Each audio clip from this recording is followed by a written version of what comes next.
মাগরিবের নামাজ কয় রাকাত? মাগরিবের নামাজ হচ্ছে আপনার 5 রাকাত 4 রাকাত সরি 4 রাকাত 4 রাকাত। প্রথমে বলছেন 5 রাকাত, এখন বলছেন 4 রাকাত, কোনটা নিবেন? 4 রাকাত লব 4 রাকাত। লব তাহলে মাগরিবের নামাজ কয় রাকাত? 4 রাকাত 4 রাকাত।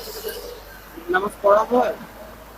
মাঝে মধ্যে নামাজ মাগরিবের নামাজ মূলত হচ্ছে 8 রাকাত, বাট আমরা মুসলিম হচ্ছে 4 রাকাত পড়ি শর্টকাট সেটা। কিভাবে 4 রাকাত পড়ে?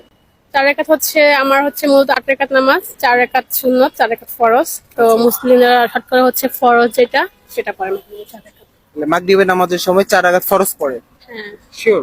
হুম। প্রতিদিনই পড়ে? প্রতিদিন পরে যারা হচ্ছে শর্টকাট সময় তারা হচ্ছে প্রতিদিন। আপনি কি প্রতিদিনই 4 রাকাত মাগরিবের নামাজ পড়েন? আমি তো মাঝে মধ্যে আমি কন্টিনিউ না। মাঝে মধ্যে পড়েন।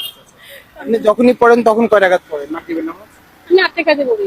8 রাকাতই পড়েন। কিভাবে পড়েন? মাগরিবে ফার্স্ট হচ্ছে 4 রাকাত ফরজ,